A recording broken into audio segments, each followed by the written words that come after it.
नमस्कार, दिलेश देवांगन नाम है मेरा और आप सभी का डीडी यूट्यूब मीडिया प्लेटफॉर्म पर बहुत स्वागत है। ग्राउंड रिपोर्टिंग में भटगांव विधानसभा के क्षेत्र में अभी आप लोगों ने काफ़ी देखा होगा, गाँव गलियों में किसानों, युवा, बुजुर्ग, महिलाओं सभी से बातचीत हो रही थी और उनसे पूछ रहे थे उनके हालात। लेकिन फिलहाल सफ़र के दरमियान हमें वो शख्स आज मिल गए जिनके इंतज़ार में हमने काफ़ी वक़्त बिताया है और वो शख्स हैं जो फार्मिंग से ही रिलेटेड काम करते हैं, लेकिन वो काम करते हैं किसानों के हित में। क्योंकि किसानों की आय में वृद्धि कैसे हो, नई-नई तकनीक जहाँ दूर-दराज के किसान करते हैं, वहाँ से वीडियो बना कर के वो बाकी किसानों तक पहुँचाने का काम करते हैं। ऐसे हमारे बीच मौजूद हैं दितेश रॉय जो काफ़ी मतलब 2.5 लाख से ऊपर का इनका परिवार है और आज इनका जन्मदिन है, तो बहुत-बहुत बधाई आपको जन्मदिन के दितेश भाई। और बहुत ही अच्छा वक़्त है ये इनके जन्मदिन के मौके पर मैं इनका इंटरव्यू कर रहा हूँ और ये ख़ास बात मैं और बताना चाहता हूँ कि इन्होंने अब तक अपनी जर्नी की कहानी 2.5 लाख परिवार बनाने की कहानी अभी तक अपनी ज़ुबानी किसी से नहीं कहा है, किसी प्लेटफ़ॉर्म में नहीं कहा है। हम खुशकिस्मत हैं कि हमारे प्लेटफ़ॉर्म में इन्होंने आज हामी भरी है अपनी बात कहने के लिए, तो बहुत स्वागत है दितेश। बहुत-बहुत धन्यवाद आपका और आपका जो चैनल है डीडी यूट्यूब चैनल। मैं आपके जितने व्यूअर्स हैं सभी को तहे दिल से प्रणाम करता हूँ और आपके जो भी सवाल हैं कोशिश करूँगा कि कठिन नहीं होंगे और मैं अच्छे से जवाब दूँगा। नहीं, बहुत आसान सवाल पूछेंगे लेकिन कुछ-कुछ मुश्किलें होंगी, चूँकि पॉलिटिकल जर्नलिस्ट हूँ तो थोड़ा-थोड़ा मतलब रहता है इंक्लूड। शुरुआत आपने कब की थी और क्यों की थी? क्या सोच कर के आपने किया था और इतना बड़ा परिवार जो बना उसकी शुरुआत की कहानी बताइए? जर्नी तो देखिए ऐसे शुरू हुआ कि उस समय यूट्यूब जानता भी नहीं था कि क्या होता है, लेकिन ये पता था कि वहाँ कुछ-कुछ वीडियो लोग देखते हैं। तो अंबिकापुर में काफ़ी नेता उस समय भी थे, आज भी हैं। तो उस समय मैंने एक वीडियो शॉर्ट बना के डाला था कि इतने-इतने नेता मंत्री होने के बाद भी रोड की स्थिति देखिए कितनी ख़राब है और वो वीडियो करीब-करीब 3 से 4 एमबी का बन चुका था। अब हमारे पास उस समय पेन ड्राइव वगैरह बहुत कुछ होता नहीं था, तो उस वीडियो को कहाँ रखें, तो मैंने देखा यूट्यूब पे डाल देते हैं उसको। मैंने वो वीडियो यूट्यूब पे डाला और मुझे पता भी नहीं था कि क्या होता है, नहीं होता। अचानक से मुझे नोटिफ़िकेशन आने लगी, खूब सारे कमेंट आने लगे कि आपकी आवाज़ अच्छी है, आप बोलते अच्छा हैं, आपने बहुत सही मुद्दा पे रखा। उस समय इक्का-दुक्का वीडियो अंबिकापुर से डलता रहा होगा। मुझे उतना उस समय का याद भी नहीं है कि कौन-कौन थे।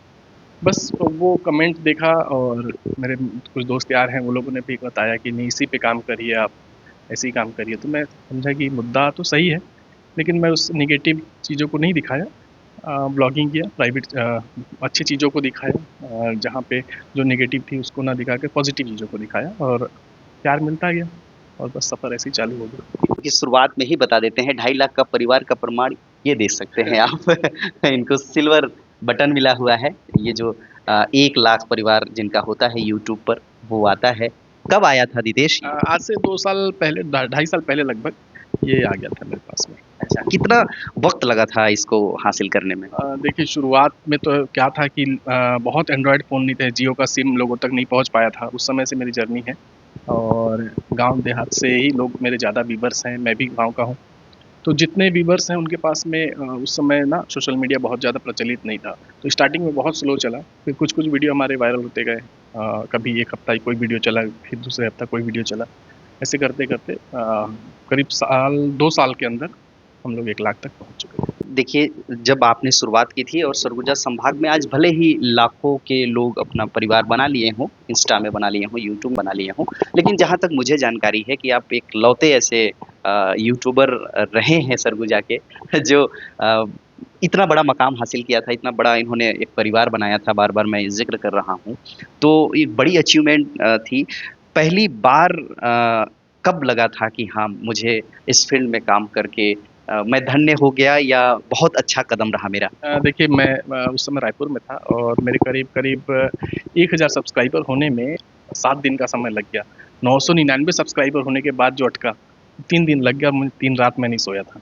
वो 1 सब्सक्राइबर आने में मैंने किसी को फ़ोर्सफुली भी कभी नहीं बताया कि मेरा चैनल सब्सक्राइब करो, किसी का मोबाइल लेकर के मैं नहीं किया।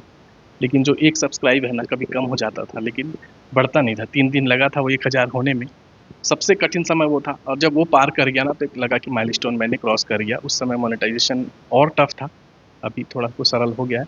लेकिन जब 1000 कंप्लीट हुआ तो मुझे लगा कि ये माइलस्टोन मैंने कंप्लीट कर लिया, अब मुझे आगे इसी में काम करना है। जैसे सोशल मीडिया पे ज़ाहिर तौर पर लोग जब काम करते हैं और चाहते हैं कि हम ज़्यादा सब्सक्राइबर गेन करें और लोग हमें चाहें। जैसे जब आप फार्मिंग की तरफ काम कर रहे थे, तो फार्मर से कैसे कनेक्ट करते थे? कैसे प्रोग्राम बनाते थे? कितनी मुश्किलों का सामना करना पड़ता था शुरुआती दौर में? धीरे-धीरे जब आपके पास संसाधन हो जाते हैं, तो आसान होने लगता है, लेकिन शुरुआती दिनों के आपके अनुभव मैं जानना चाहूँगा। उस समय तो ऐसा स्थिति था कि 1 जीबी डाटा मिलता था या कुछ ऐसा कम डाटा था, और एक मेरे पास में बहुत पुराना फ़ोन हुआ करता था, रेडमी का नोट 5 प्रो या ऐसा कुछ। अब वो फ़ोन इतना कष्ट देता था मुझे कि 5 मिनट के ही वीडियो में वो कंप्लीट हो जाता था, पूरा का पूरा मेमोरी उसकी ख़त्म हो जाती थी। वो करते-करते सबसे ज़्यादा चैलेंज आया कि लोग माइक पे ना बोलना नहीं चाहते हैं। जैसे फार्मर से हमने कुछ क्वेश्चन करते हैं, तो वो बोल नहीं पाते हैं या फिर झिझकते हैं, नहीं सर मैं नहीं बोल पाऊँगा।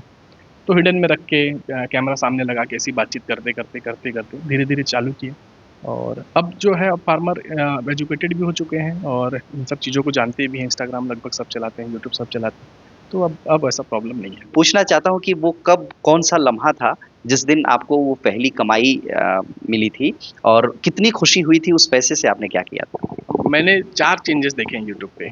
जैसे ही मेरा 1000 सब्सक्राइबर हुआ, तो उन्होंने 4 घंटे वाला पॉलिसी ले आया कि 4 घंटे का वॉच टाइम होना चाहिए। फिर जब मैं 4 4000 घंटा। सॉरी 4000 घंटा का, वो जैसे ही कंप्लीट हुआ, उसके बाद में इन्होंने एक और पॉलिसी ले आया, कुछ लेटर-वेटर घर आएगा, एडसेंस लगेगा, ये वो। एडसेंस पहले यूट्यूब पे ही था, एडसेंस को उन्होंने चेंज कर दिया। ऐसे-ऐसे 4 चेंजेस मैंने देखे हैं। स्टार्टिंग में था कि आप पहला वीडियो डालिए, अगले दिन से मोनेटाइज़। जिस समय मेरा मोनेटाइज़ ही नहीं हो पा रहा था। मैं समझा कि ये चैनल अब मेरा मोनेटाइज़ नहीं होगा, लेकिन फिर भी मैं काम उसी में करता रहा।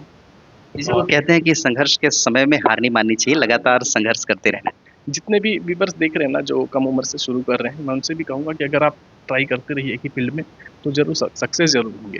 अच्छा, दूसरा ये है कि जब मैं सफल नहीं हुआ, मुझे लगा कि मोनेटाइज़ेशन नहीं होगा, पैसा नहीं मिलेगा, लेकिन काम करता रहा। आपको बताते हुए मुझे और खुशी हो रही है कि मैं 10,000 सब्सक्राइबर जिस दिन कंप्लीट हो गए थे, उसके बाद मैंने अपना फेस रिवील किया था। उससे पहले मेरा फेस वीडियो में नहीं था। तो जब मैंने फेस रिवील किया, तो लोग जाने कि अरे गाँव का एक लड़का है जो 10,000 सब्सक्राइबर कंप्लीट कर लिया है। उस समय मुझे अचानक से मेरा मोनेटाइज़ेशन भी ऑन हुआ फेस रिवील करते ही, और बहुत तेज़ी से 15-15 दिन में $100 आने चालू हो गए।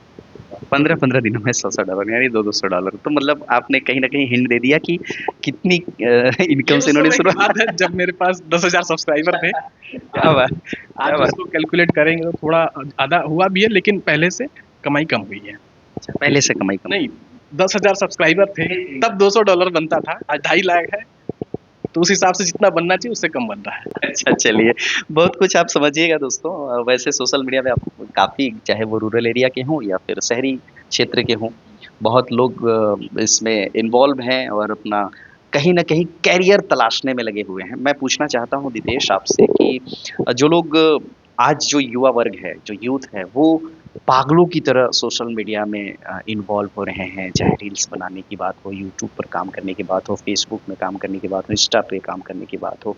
जिस तरह से जुनून देखने को मिलता है, उन युवाओं के जुनून को देखते हुए और सोशल मीडिया का आपका एक्सपीरियंस को देखते हुए आप क्या कहना चाहेंगे? के लिए एडिक्ट होने की बिल्कुल ज़रूरत नहीं है, पागल होने की बिल्कुल ज़रूरत नहीं है, ये एंटरटेन का विषय है। अब तो जो चीज़ कर रहे हैं वो तो मज़ा आ रहा है ना करने में, कि हम रील बना रहे हैं, गाना गा रहे हैं, नाच रहे हैं, तो मज़ा आ रहा है। उसको एंटरटेन के हिसाब से लीजिए, बहुत अच्छा स्कोप है, बहुत अच्छा इसमें फ्यूचर है।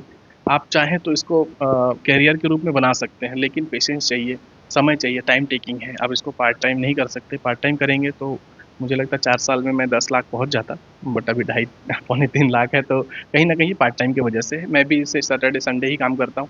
बाकी दिनों में मैं बाकी काम भी है मेरे पास कुछ, उस पे लगा रहता हूँ। सब्सक्राइबर पे ना जाएँ, व्यूज़ पे जाएँ।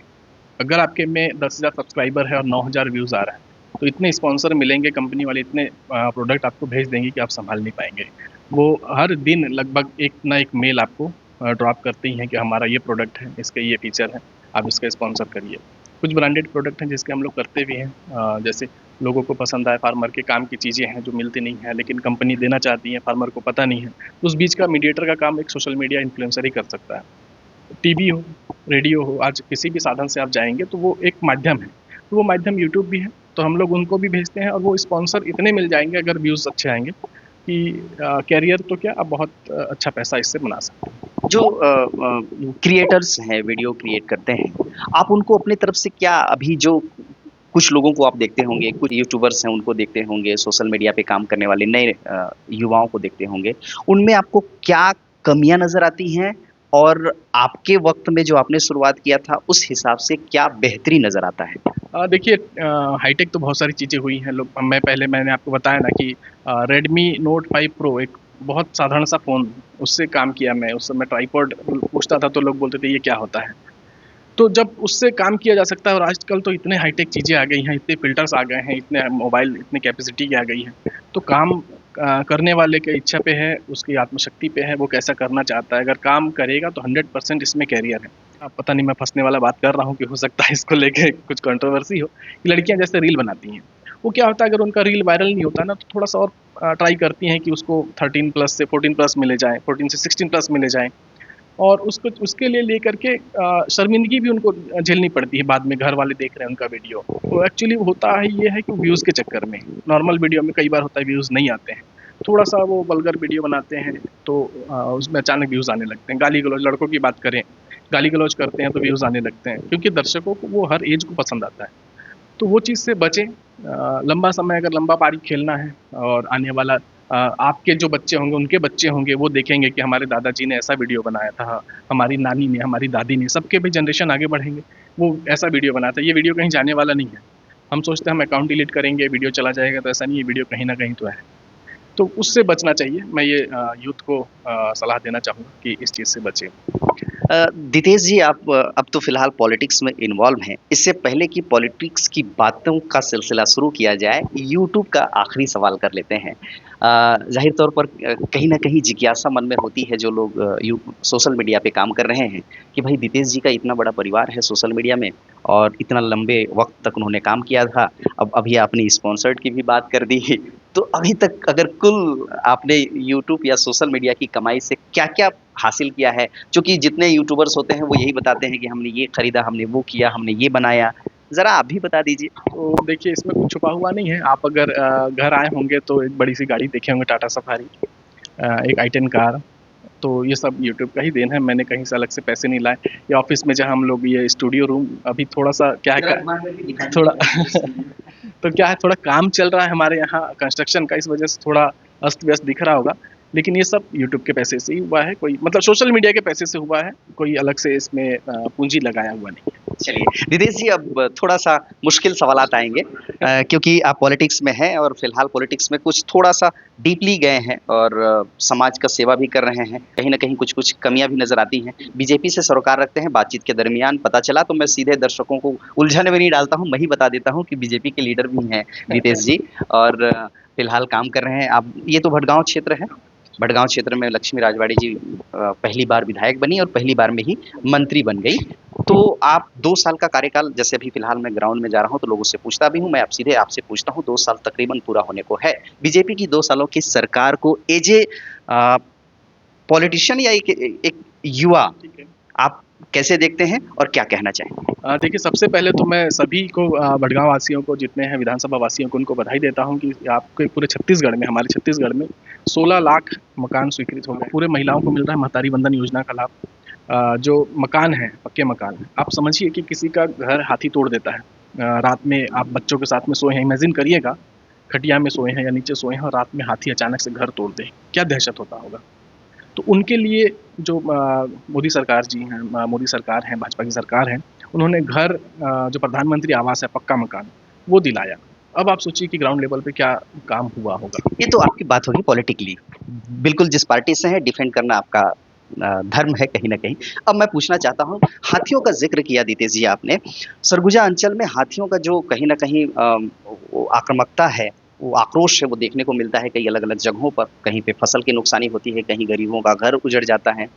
और प्रधानमंत्री आवास की बात आप करते हैं कि चलिए उनके एवज़ में हम आवास दे दे रहे हैं, उनके एवज़ में हम कुछ मुआवज़े दे दे रहे हैं। मैं आपसे समझना चाहता हूँ चूँकि आप एक यंग भी हैं और बहुत चीज़ों को समझते हैं, पढ़ते हैं। क्या हमारी सरकार को, प्रदेश की सरकार को या सेंट्रल गवर्नमेंट को कोई ऐसी स्कीम लानी चाहिए, क्या इस दिशा में काम करनी चाहिए कि ये समस्या हो ही ना? और इस तरीके की मुश्किलों का सामना करना ही ना पड़े गरीबों को। सोचिए कि एक जंगल किनारे कोई गरीब परिवार रह रहा हो और उसका घर अचानक हाथियों ने उजाड़ दिया हो। आप आवाज़ देंगे, उसके बाद आवाज़ बनेगा, वक़्त लगता है। तो कितनी मुश्किलों का सामना करना पड़ रहा है। तो क्यों ना इस दिशा में योजनाओं का लाभ को उन तक पहुँचाने के बजाय, अगर इस तरह का हादसा, इस तरह का नुकसान उन लोगों को उठाना ही ना पड़े, इस दिशा में क्या सरकार काम नहीं कर सकती? बिल्कुल कर सकती है, लेकिन ये प्राकृतिक चीज़ें हैं। इसमें ना जो नेचर है उसको हम लोग नहीं बदल सकते। हर जगह में सड़क भी बन रही है, हमें वो भी ज़रूरत है। हर जगह में पुल-पुलिया हो रहे हैं। हाथी को अगर कहीं से क्रॉस करना है, उसके रास्ते में अगर कुछ आ गया, पुल या सड़क या बैरिकेड, तो वो रूट अपना चेंज करेगा ही। ये प्राकृतिक चीज़ है, उनको हमारी मानव की तरह उनका दिमाग नहीं है, मनुष्य की तरह वो सोचते नहीं हैं। तो वो अपना रूट हमेशा बदलते हैं। कई बार ऐसा होता है कि उनके आपस में ही 2 गुट होते हैं हाथियों के, जंगलों में भी। ये मैंने फॉरेस्ट विभाग से जाना कि उन्होंने उनका जो 2 गुट होता है ना, कई बार वो अगर कोई नॉर्थ में जा रहा है तो दूसरा साउथ में या वेस्ट में कहीं भी जाएगा।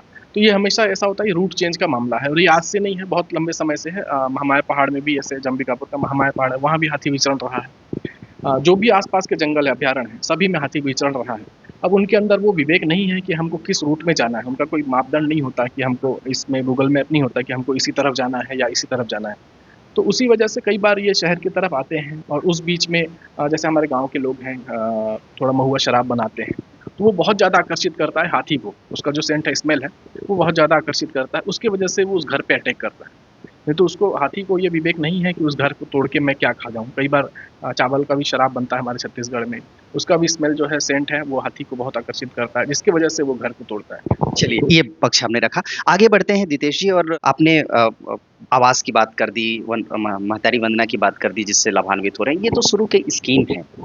सरकार की शुरू की योजनाएँ जो चल रही हैं, उसके अलावा ज़मीन पर 2 सालों में क्या बदलाव आपने देखा है? सभी तरफ डेवलपमेंट हो रहा है। जैसे इससे पहले हम लोग देखेंगे ना, पिछले 5 साल में एक ईंट नहीं रखाया था, कहीं पे नींव नहीं रखाया था। बहुत तेज़ी से कंस्ट्रक्शन का काम चालू है। जितने भी स्कूलें थे, उनके जो अतिरिक्त भवन है, सब हो रहा है। शिक्षा के क्षेत्र पे बहुत अच्छा काम हो रहा है। अभी जो पहले शिक्षक एक ही जगह में, एक ही स्कूल में 15-15, 20-20 शिक्षक थे, उनको अलग किया गया, उनको ट्रांसफ़र करके हटाया इसमें तो गया। बहुत बड़ा बवाल हो रहा है। शिक्षक बोल रहे हैं, युवा बोल रहे हैं कि हमारे मौके छीने जा रहे हैं, मर्ज किया जा रहा है। जो कहीं न कहीं एक पद थे, वो पद खाली कर दे रही है वर्तमान सरकार। जैसे देखिए, इसमें शिक्षक बुरा ना माने, अगर मैं जो सही है वो बताऊँ कि जो मेन रोड के स्कूलें हैं, मेन सड़क में जो मुख्य मार्ग में जो स्कूलें हैं, उसमें अगर 15 की कैपेसिटी है, तो उसमें 25-25, 30-30 शिक्षक किसी न किसी सोर्स, सिफ़ारिश से या जैसे भी आके वहाँ पदस्थ हैं। जबकि अगर मान लीजिए आर्ट्स का अगर संकाय है, आर्ट्स पढ़ाने वाले 4 शिक्षक की ज़रूरत है, तो वहाँ कहीं न कहीं ऐसा भी जगह है जो 14 शिक्षक हैं। और कोई ऐसा स्कूल जो 6 किलोमीटर रोड से अंदर है, जहाँ टैक्सी नहीं पहुँचती, टैक्सी मतलब रोड पे शिक्षक को छोड़ देना, वहाँ से पैदल जाएँ, तो वहाँ की स्कूलें पूरी खाली हैं। 6-6 कक्षाएँ हैं, 1 शिक्षक है। तो ये सब था अभी नहीं, जो। लेकिन आपने कहा उस पर काम, ये हर जगह ऐसी समस्या नहीं है। जो लागू किया गया है, मर्ज करने की बात, ये पूरे प्रदेश में कर दिया गया है। पर्टिकुलर ऐसा कोई क्राइटेरिया नहीं बनाया गया है कि यहाँ पर करेंगे और यहाँ पर नहीं करेंगे। इस तरह से कोई आधार बनाया नहीं गया है। तो ऐसे में मुश्किलें तो हैं। देखिए, कई पदों का नुकसान तो हुआ है। युवा बहुत आस लगा करके बैठे थे। आगे बढ़ते हैं, आपने पक्ष रख दिया, वो जनता तय कर लेगी क्या हकीकत, क्या नहीं है। मैं आपसे पूछना चाहता हूँ कि कंस्ट्रक्शन और एजुकेशन की बात आपने कही। एजुकेशन छत्तीसगढ़ में आपको लगता है कि बहुत मजबूत है? और बीजेपी ने ही कहीं न कहीं 8वीं तक बोर्ड को हटाया था। रमन गवर्नमेंट को आपने बहुत अच्छे से जाना होगा। कहीं न कहीं जड़ को कमज़ोर करने की दिशा में वो एक पहल माना जाता है। आपको अगर कहीं न कहीं एक टारगेट ना हो, या जिस सफ़र में या जो पढ़ाई कर रहे हैं, उसमें चुनौती ना लगे, तो आप उतना मेहनत करेंगे नहीं और बच्चों में वो बात होती नहीं है। इसके लिए मैं आपको बताऊँ ना कि जब 5वीं में किसी बच्चे को अगर फ़ेल कर दिया जाए, गाँव के अंचल की बात करें, अगर फ़ेल कर दिया जाए किसी भी कारण से, वो कमज़ोर है पढ़ने में, तो उसकी पढ़ाई वहीं ख़त्म हो जा रही थी। इसके बाद वो महुआ बीनता था, वो जाके गाँव में ईंटा ढोता था या कुछ भी काम करता था कि नहीं, मेरा बेटा अब नहीं पढ़ पाएगा। 5वीं में वो अपना पढ़ाई ख़त्म कर रहा था। जैसे इसको 8वीं तक लाए, तो बच्चा वहाँ तक आने के बाद में उसका बुद्धि विवेक थोड़ा-सा प्रगति करता है। और आजकल देखिए परसेंटेज मुझे नहीं लगता कि मायने रखता है, क्योंकि सारे एग्ज़ाम जो है वो व्यापम से होने लगे हैं। मैंने 3rd डिवीज़न को कमिश्नर बनते लेकिन देखा। शुरुआती जड़ को मजबूत बनाना चाहिए। उसमें ऐसा नहीं है कि 5वीं फेल हो जाने के बाद वो छोड़ देते हैं, क्योंकि उस शुरुआती दौर की पढ़ाई होती है। नहीं, ये गा वो गा मौके मिल नहीं, नहीं, नहीं। माता-पिता भी देते हैं। गाँव के जो है ना, आप देखेंगे कि गाँव के स्कूलों में थोड़ा-सा उनके पेरेंट्स में शिक्षा का भाव है, जो कई बार ऐसा हुआ है कि जो बच्चे स्कूल नहीं आते हैं, तो उसको ढो करके लाना पड़ता है। अगर ये मध्याह्न भोजन का स्कीम चालू करना पड़ा तो सिर्फ इसलिए कि बच्चे स्कूल आए, नहीं तो मध्याह्न भोजन देने की ज़रूरत नहीं थी, सब घर से टिफिन लेके आ सकते थे।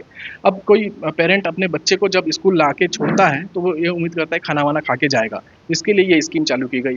अभी अगर कोई बच्चा स्कूल से ड्रॉप आउट या फेल होता है तो ये समझिए कि उसका कैरियर वहीं खत्म है, उसके बाद वो शिक्षा ग्रहण कर ही नहीं सकता। आपने कंस्ट्रक्शंस की भी बात करी कि भवन बनाए जा रहे हैं, खासतौर पर भटगांव विधानसभा में। मैं भी ग्राउंड रिपोर्टिंग में गया था लांजीत वाला क्षेत्र में, बिहार चांदनी बिहारपुर वाला क्षेत्र जो ओड़गी है, उसमें कई ऐसे शासकीय स्कूल भवन जो साल 2 साल पहले बने हैं, आज जर्जर हो रहे हैं, कुछ का छत टूट रहा है, कुछ सामुदायिक भवन बने हुए हैं, कुछ ऐसे-ऐसे भवन बन रहे हैं। ठीक है, कंस्ट्रक्शंस के काम तो उतने नहीं हैं जितने एक्सपेक्ट जनता करती है, लेकिन अगर कंस्ट्रक्शंस के कुछ काम हो भी रहे हैं, वो बेहतर हो, सरकार इस पर क्या ठोस कदम नहीं उठा सकती? देखिए ठोस कदम उठाया जा सकता है, ऐसा नहीं है, लेकिन ना इतना ज़्यादा रूट मैप अलग-अलग तय होते हैं। जैसे अभी मान लीजिए लांजीत की बात आपने बताया। लांजीत में आपको पता है कि पूरा ओड़गी क्षेत्र में 113 सड़कें दी गई हैं अभी, तो छोटे-बड़े मिला करके। तो जो रोड है, सबसे पहले सड़क चाहिए हमें, हमें वहाँ तक सीमेंट ले जाने के लिए सड़क चाहिए, गिट्टी ले जाने के लिए सड़क चाहिए, तो उस दिशा में सबसे पहला काम होगा। दूसरा आपको बताऊँ कि वहाँ पे लाइट की समस्या है, क्योंकि अभयारण्य क्षेत्र है। अभयारण्य क्षेत्र मतलब जहाँ जंगली जानवर हैं, वहाँ केबल नहीं खींचने देती जो फॉरेस्ट विभाग है। क्यों? क्योंकि अगर हाथी सूँड़ से ऊँचा करता है तो वो करंट लग के मौत हो सकती है। इस वजह से उसमें लाइटिंग नहीं की जा सकती। उसके लिए भी हमने बहुत संघर्ष किया, लड़ाई लड़ा। अब उसमें कुछ आइडिया नहीं है मुझे एग्जैक्ट, उसमें बहुत अच्छा पावरफुल सोलर सिस्टम का जो बैटरी खराब था वो पूरा रिपेयर हो चुका है। चलिए, वो आप टेक्निकली ठीक है, आप डिफेंड कर रहे हैं दितेश, लेकिन ऐसा मानना है कि कहीं न कहीं करप्शन का भेंट चढ़ता है भवन और हर जगह पे होता है। आप जैसे युवाओं को आगे आना चाहिए, करप्शन को रोकना चाहिए, बहुत अच्छे से मजबूती से काम होना चाहिए, खासतौर पर भवन तो हो जिसमें बच्चे रहते हैं, उनकी, क्योंकि वहाँ के स्टूडेंट्स 12th क्लास के स्टूडेंट्स बता रहे हैं कि वो जर्जर भूमि भवन में पढ़ाई करने पर मजबूर हैं। खैर, आगे बढ़ते हैं। दितेश, अब आखिरी चरण पर आता हूँ। महतारी वंदना योजना का ज़िक्र है, किसानों की बात होती है, जो कि किसानों के बारे में आपने वो वीडियो भी बनाते हैं। मैं पूछना चाहता हूँ, महतारी वंदन योजना से 1000 महीना दे रहे हैं, किसानों का धान की खरीदी 31 रुपए हो रही है, लेकिन जिस तरीके से महँगाई बढ़ा हुआ है, घर के महिलाओं के रसोइयों में जो ज़रूरी आवश्यक चीज़ें हैं, उसकी महँगाई जो बढ़ी है, किसानों को 31 रुपए दे देने के बाद इस बार खाद, बीज, दवाइयों के जो दाम बढ़े हुए हैं, बेतहाशा बढ़े हुए हैं। अभी तो मैं आपके भटगांव क्षेत्र में घूमा हूँ, यूरिया का 11-1100, 12-1200, 9-900, 1-1 हज़ार रुपए बोरी तक लिया गया है, उपलब्धता नहीं हुई है। तो ऐसे लगता है, आप, अंतिम सवाल है, इसी में जो भी आपको कहना है कह दीजिएगा। अ, लगता नहीं है कि एक तरफ मुफ्त या फिर ज़्यादा कीमतों का प्रलोभन देकर के सत्ता सत्ता की गद्दी को प्राप्त करना, बैठना, और लेकिन दूसरी तरीके से कुछ ऐसी आपकी नीतियाँ रही हैं, जो फैल हैं, जिसकी वजह से किसान को खामियाज़ा भुगतना पड़ता है। खाद बीज की कमी रही है, खाद उपलब्ध नहीं हो पाई थी इस बार, ये चर्चा का विषय भी रहा है पूरे प्रदेश भर में। तो आपको लगता है किसान संपन्न होगा इससे? बीज कंपनियां मनचाही कीमतों पर अपने प्रोडक्ट्स बेच रहे हैं, सरकार की कोई नियंत्रण नहीं है, ना क्षेत्रीय विधायक इस पर कभी कोई चिंता करते हैं, ना दुकान, इनकी लाइवी रिपोर्ट कहीं जा रहा है कि दुकानदार मनमानी तरीके से बेच रहे हैं, कंपनियां कुछ, क्या सरकार कंट्रोल नहीं कर सकती, या सरकार की मिली भगत है कि चलो इस तरफ से जब जा रहा है तो दूसरी तरफ से लाने की भी व्यवस्था बनाई जाए? देखिए इससे पहले ना आपको मैं बताऊं कि इस साल जो बारिश हुई है वो बहुत पहले हुई है, करीब 1 महीना पहले। ये छत्तीसगढ़ की बात कर रहा हूँ। तो जो यूरिया का समय है वो अभी आज से करीब 10 दिन बाद आना था, और यूरिया का समय बहुत पहले आ चुका है। कालाबाजारी हो रही है, मैं एक्सेप्ट करता हूँ, इसके लिए भी हम लोग लड़ाई लड़ते रहते हैं बीच बीच में। कहीं शिकायत कहीं दिख गया तो हम शिकायत भी करते हैं कि वहाँ पे यूरिया ब्लैक हो रहा है या स्टॉक हुआ है। दूसरा, सब्जी का रेट आपको पता है, 100 रुपये सब्जी के भी रेट पहुँच जाते हैं। सभी लेकिन सब्जी की खेती नहीं कर रहे हैं दितेश। 31 रुपये धान आपको क्या लगता है कम है? अगर 2,000 रुपए बोरी यूरिया डीएपी खरीदना पड़ रहा है, हाँ, अगर 1200-1500 रुपए अगर उनको बीज लेने पड़ रहे हैं धान के, अगर औसतन निकालें और लेबर कॉस्ट निकालें नहीं, तो अगर आप देखें कि हाँ यूरिया की बात है तो मैं एक्सेप्ट करता हूँ कि यूरिया अगर कालाबाजारी हो रही है तो ये रुकना चाहिए, तत्काल रुकना चाहिए। यूरिया टाइम पे अपने किसानों को मिलना भी चाहिए। बीजेपी के किसी लीडर को मैंने नहीं सुना है, हो सकता है मेरी मिसिंग हो, बीजेपी की किसी विधायक, किसी मंत्री, किसी भी लीडर को इसके खिलाफ में आवाज को आपने सुना है? देखिए इसमें आवाज़ नहीं, इसमें शिकायत होती है। उन्होंने नंबर जारी किए हैं, जो फूड डिपार्टमेंट है, जो इसको एग्रीकल्चर का जो फूड डिपार्टमेंट है, उसको भी उन्होंने सख्त निर्देश दिए हैं कि कहीं भी अगर ऐसा स्टॉक करते पाया जाए कोई बिचौलिया, तो उस पे सख्त कार्रवाई हो। हमारे आस-पास में भी कार्रवाई हुई है और लगातार वो कार्रवाई हो रही है। लेकिन होता क्या है, मैं फिर से कहूँ कि मैं कालाबाज़ारी के खिलाफ अभी भी हूँ और अपने मंत्री नेता जो सरकार पूरी ईमानदारी से सख्त हो तो क्या किसी बिचौलिया या किसी दुकानदार की हिम्मत है कि वो इस तरीके से स्टॉक करके कालाबाजारी कर सके या कंपनियां मनचाही कीमत पर बेच सके? भाई धान पान धान की जिक्र हुआ था, पान धान 3 साल पहले किसान ही बता रहे हैं, बेचने वाले ने भी बताया ऑन कैमरा कि 3 साल पहले वो 600-650-700 रुपए पैकेट में मिलता था, आज सीधे सीधे 1400 रुपए में मिल रहा है। तो सरकार की इंटेंशन क्या ऑनेस्टली इस पर ब्रेक लगाने का, काला बाजारी को रोकने का लगता है आपको? देखिए कालाबाज़ारी 100% ख़त्म होगा ऐसा मैं नहीं समझता, लेकिन जो समय से पहले का है और समय के बाद आपदा में अवसर इसको बोल सकते हैं। किसी भी चीज़ का जैसे उपलब्धता और डिमांड, ये दोनों जब आगे पीछे होगा तो ये कालाबाज़ारी रहेगी और इस पे अंकुश लगाया जा सकता है, लेकिन इसके लिए बहुत सख्त होना पड़ेगा। अब मान लीजिए एक मैं ऑन कैमरा से थोड़ा हट के आपसे बात करूँ कि अगर इस पे पूरी तरह से प्रतिबंध लगा दिया जाए, तो आपको बताऊँ कि यूरिया मिलेगा भी नहीं। लेकिन कालाबाज़ारी नहीं होनी चाहिए। 100-50 रुपए समझ में भी आता है, लेकिन अगर हर जगह पे ऐसे स्टॉक होता रहा, कालाबाज़ारी होता रहा, तो किसान के लिए वाक़ई में दयनीय स्थिति है। और दूसरा सब्जियों के भी रेट अच्छे हैं। देखिए मैं तो नहीं मानता कि कोई चीज़ महँगा है। ₹10 का पौधा लगा के ना 100-100 किलो तक का प्रोडक्शन ले रहे हैं। चलिए, बहुत धन्यवाद दितेश, एक बार फिर से आपको जन्मदिन की बहुत बधाई। सोशल मीडिया की बातचीत से हमने शुरुआत की थी और भाई साहब से कुछ तल्ख़ सवालात हो गए। शायद पॉलिटिक्स में है तो थोड़े फेस करने होंगे। ये सब चीज़ें कॉमन है, कुछ नया चीज़ नहीं है ये आते-जाते रहते हैं, हमारा हिस्सा है। तो इसमें कुछ भी ऐसा सवाल नहीं था कि मैं ऑफेंड होता या मुझे बुरा लगता कि क्या है, नहीं ऐसा सवाल क्यों?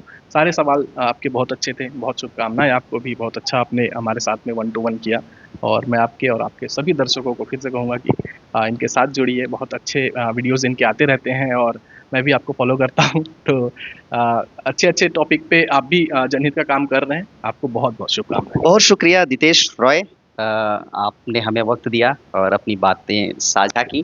तो दोस्तों ये थे फेमस सरगुजा के पहले जो लाखों का परिवार बनाने वाले, लाखों सब्सक्राइबर गेन करने वाले दितेश रॉय, जो कृषि पर वीडियो बनाते हैं और बड़ा लंबा अनुभव है। न केवल हमने इनसे सोशल मीडिया के बारे में जानकारी प्राप्त किया, बातें की, बल्कि पॉलिटिक्स में चूँकि अब ये इन्वॉल्व हैं और भटगांव विधानसभा वैसे भी बहुचर्चित है। पहली जो महिला यहाँ पर मंत्री बनी हैं लक्ष्मी राजवाड़े जी, उनका विधानसभा है और कुछ चूँकि पॉलिटिक्स में है तो मैं ग्राउंड रिपोर्टिंग करता हूँ, तो सोचा कि क्यों ना थोड़ा-सा इनसे फीडबैक लिया जाए। बहरहाल ये बातचीत का वीडियो अगर आपको अच्छा लगा होगा तो लाइक कीजिएगा, लाइक करके आपके अपनों को भी भेजिएगा और जी हाँ, चैनल में नए होंगे तो सब्सक्राइब करना मत भूलिएगा। हमें भी इनके साथ-साथ आपके प्यार और आशीर्वाद की दरकार है और जी हाँ, अब मेरे सहयोगी दीपक धुर्वे के साथ दिलेश देवांगन को दीजिए इजाज़त। नमस्कार।